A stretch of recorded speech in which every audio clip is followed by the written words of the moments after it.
Hey everyone, welcome to Wealth Wednesday. Look, you're going to need a car at some point, but what do you do? Do you lease it or do you buy it outright? It's a tough call. So let's talk about some things to consider. Now, if you decide that you're going to lease the vehicle, one really important point that I want you to consider is something called the money factor. And all that is just the annual percentage rate expressed in a decimal percentage. Now, sometimes what these dealers will do is they'll give you the okey doke and they'll give you the money factor rate and it looks very innocuous, like 0.0030. But guess what? You need to take that rate and multiply it times 2,400.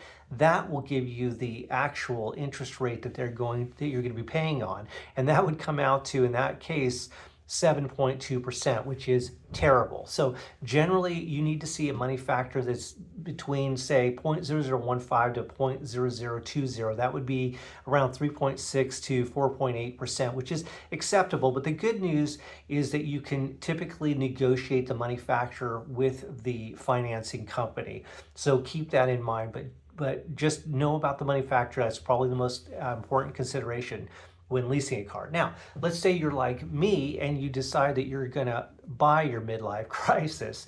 Okay, so in this case, I do not like to take the depreciation. I want somebody else to do that. So what I did, and what you can do as well, is go to caredge.com, look at a depreciation schedule, for example, with the plug in your make and model that you're interested in, and you'll see that generally most of the depreciation is taken on a car within the first 3 years.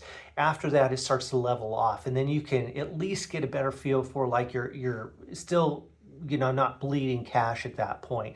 So look, I know that buying cars is probably the most terrible experience that we have. I would challenge you to name another major purchase that we have to buy in our lifetimes that you have absolutely no idea if we're getting screwed. So hopefully this at least gives you some things to think about. As always, I'm here to guide your finances and elevate your wines. We'll do it again next week. Take care.